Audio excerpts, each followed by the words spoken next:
I'm going to be talking about the backlash for the camshaft for basically doing it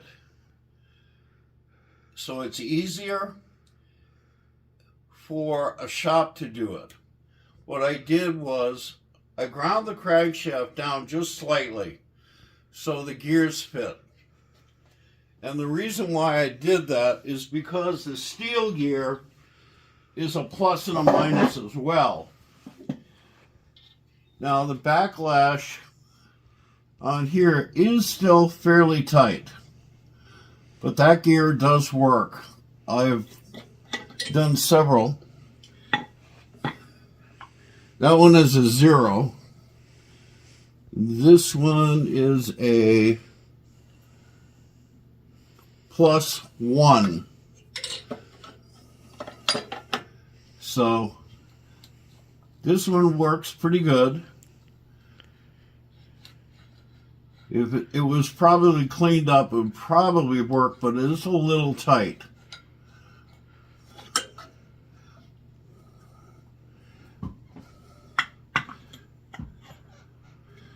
This one is a 3+.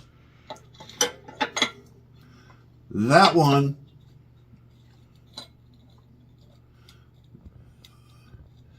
works fairly well with that gear. Rotation, if I have it sunk down far enough, yeah, I do. So those gears match up pretty well. So you take that out,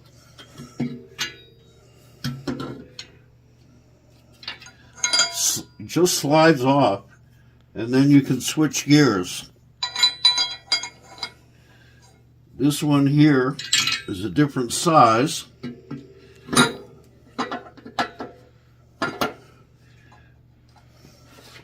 And that way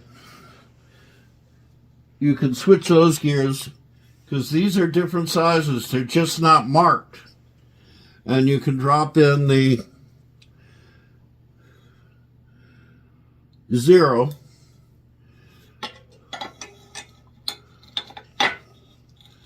and see how nice the 0 works with that gear. And that gear works excellent. I know the gears have to be sandblasted and what have you to get the right backlash. I haven't sandblasted these or anything. But I want you to know that the gears can be changed. And if you can't find one that fits properly, what you can do is use a little bit of valve grinding compound and lap it in. If you can't find something that fits correctly. And when you use straight cut gears, you have to use the valve grinding compound to lap the straight cut gears in place. There's another thing that I do, and that's in the VW, how to build your hot rod, is I take a lathe and I cut the 2 grooves in. Just a little tight. So that one doesn't work too well right now because of the gear. I don't know. I didn't shine this one up. That one's not marked. It just has a triangle. It might be a 0. But this has to be all cleaned up to make sure that it fits properly, and it hasn't been. But the reason why I do that is because of the squish of the oil. It takes the friction out of squishing the oil together, so it frees everything up. So just remember, if you have straight cut gears, you have to lap it in to get the backlash. Now the second thing that I wanted to show is, well, let's see, I got to put the bearing in.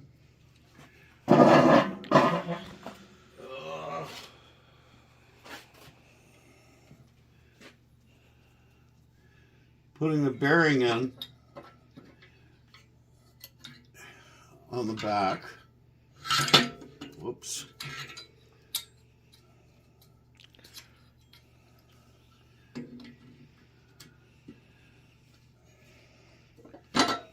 And dropping it in place.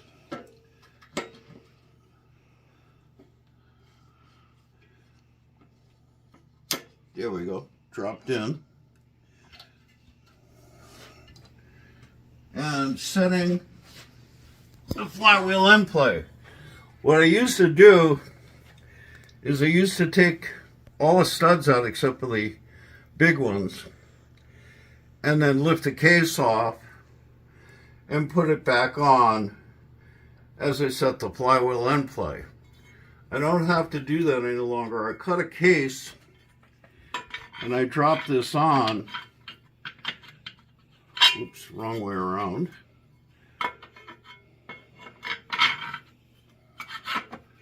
Drop this down. That holds the crank in place. Excuse me.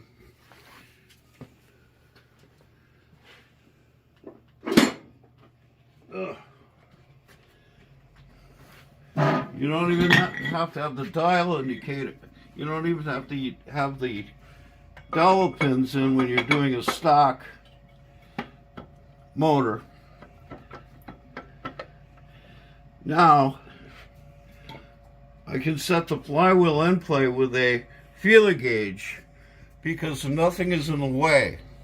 I milled out all of the stuff that would be in the way, and I can set the flywheel end play by sticking a feeler gauge. I'll cover this when I build an engine, more so. Have you ever broken a gland nut? Here are two gland nuts. You see this? It has an indentation in the gland nut. So does this one. I thought I had one that didn't. Anyway, these are weaker in the center, and I busted them in half.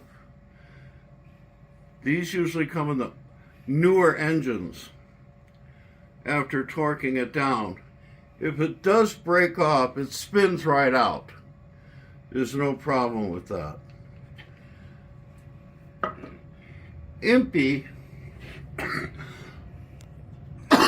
excuse me, Scott makes the heavy-duty gland nuts.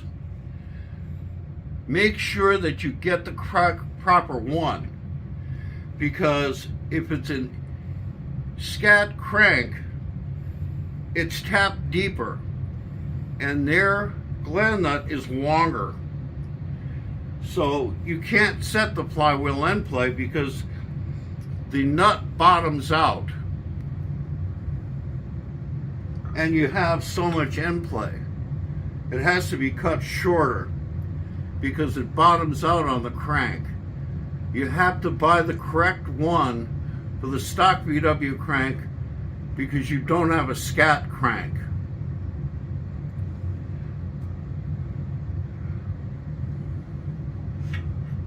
I could have swore I had the other type of nut.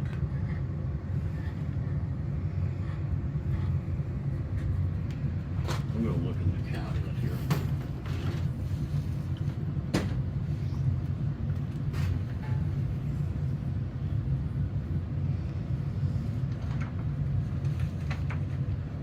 I guess not. I thought it was in there.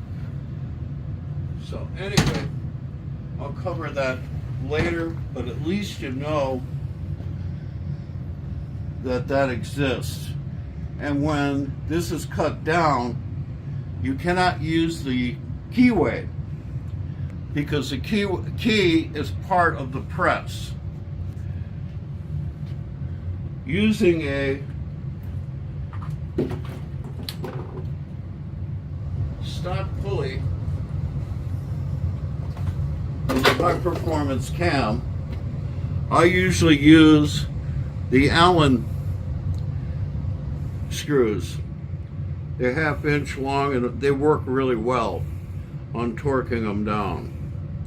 And if you wanted to, you could even shave them down a little bit more. But those work real well with a star washer underneath. If you don't have the bolts, if you bought a cam at a show and they don't have the bolts, these are domestic. I think they're 5/16 and they're fine thread. I only have 2 of them left. Otherwise I would have put the cam gear on. And you can make your selection of the cam gears by looking for the number. This one here happens to be a +3, so that probably wouldn't have worked too well on here, but at least you know that it can be cut, and these sink in to the proper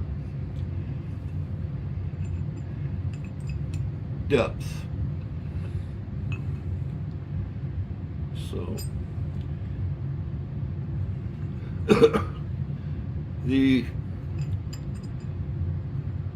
you can see that they're really sunk down quite a bit.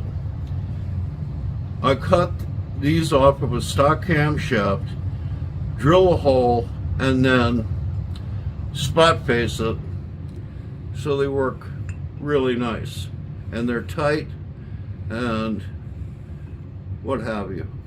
The video will also show this at the end. I did these before I did this video. So the next part I'm going to say is, we'll take that off, take the flywheel off. I'll also mention you can do this when it's just the four the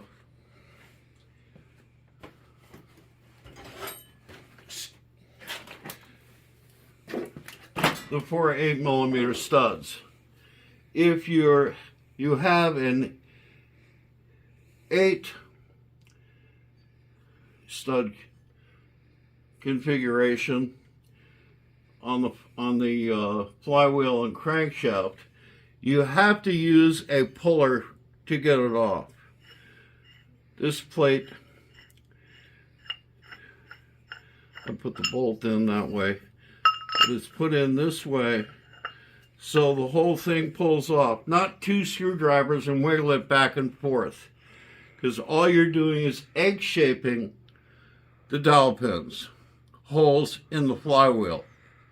It has to be pulled off with the 8 dowel pin crankshaft.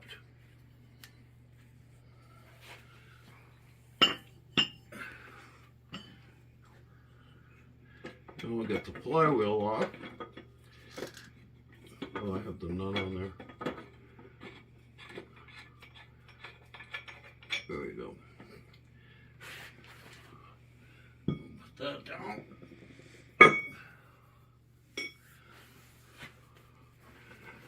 So, we'll take this out.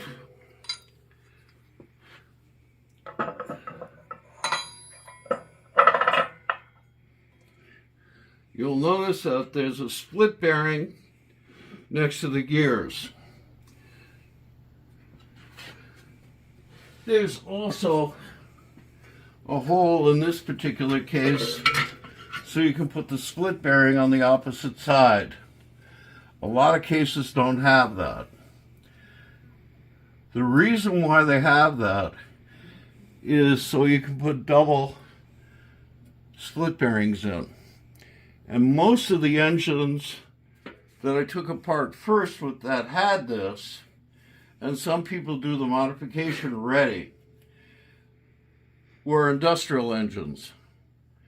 And why would you want to put that with a double split bearing? And where is the split bearing? Here it is.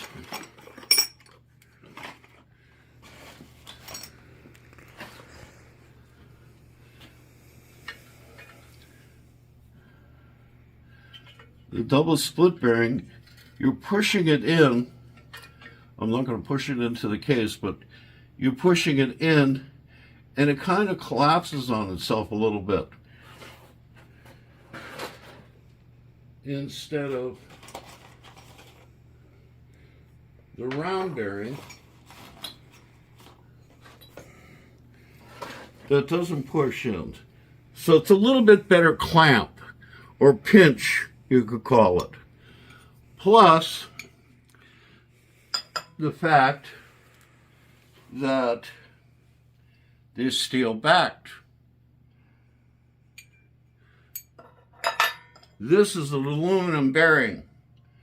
If you put two steel backed bearings in, it's tighter. Now, the case won't get pounded out in the center. It has to get pounded out on both sides. So it's holding the crankshaft very straight. And that's why they used it in the industrial engines. So it's a much better way of building one, especially if you have a stock crank. It's going to hold it straight and tight, and it won't pound the case out as easily as it would if you only have one. That'll be covered when I build an engine.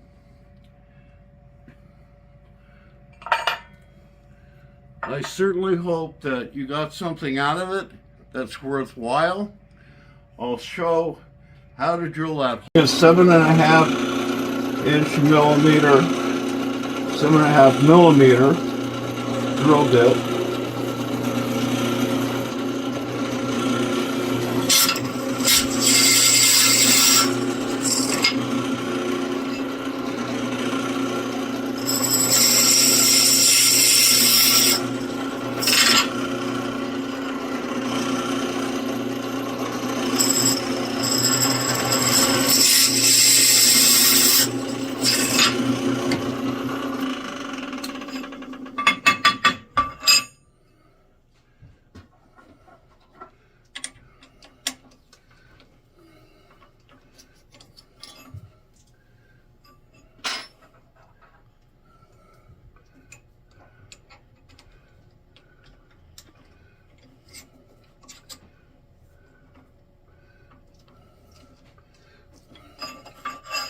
And this is an 8 millimeter reamer.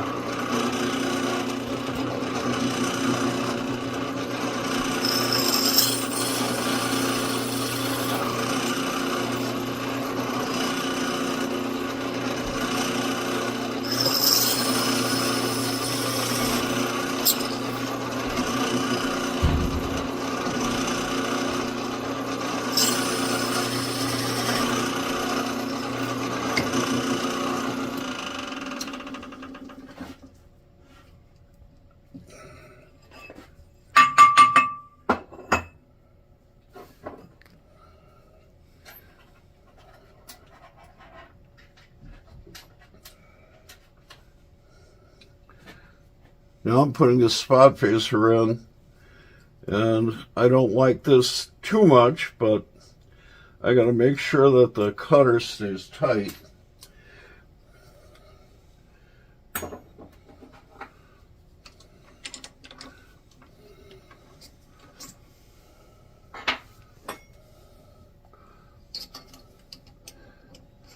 I lost one of the cutters down on the floor somewhere, and I had to change it out to a different one.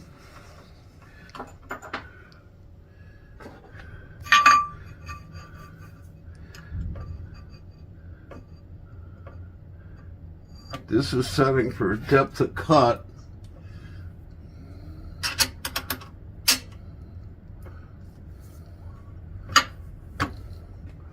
which I determined already.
You can see where it, this isn't a full thread, so it doesn't bottom out, but you can see that it is down there where it's supposed to be.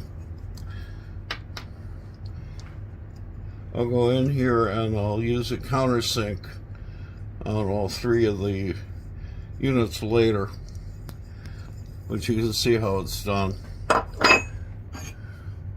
This one has already been countersunk.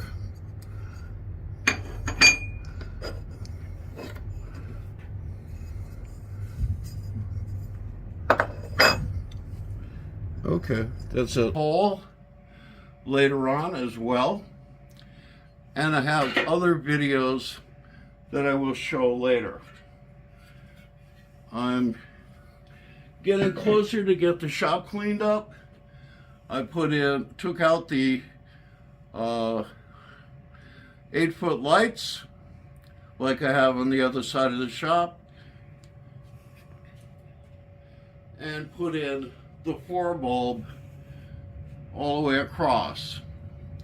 And I can say, turn off shop light 1. Alexa, turn off shop light 1. Okay. Alexa, turn on shop light 1. Okay. Or 3 and 4.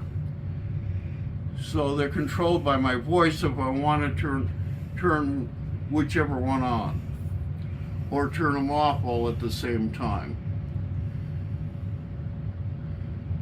I know the shop looks like a mess, but it was a mess to take everything down and put everything away because I had a lot of storage in the ceiling area before. And hopefully by March or April I'll have the shop pretty much cleaned up and you can see a little bit better. But I will continue doing the videos. I have other things that I've done, and we'll show you what those are in the future. Thank you so much for listening. If you got anything out of this, it's really nice. And hopefully I'm not too clumsy at what I'm doing to show you. I am not used to doing videos. Have a good one.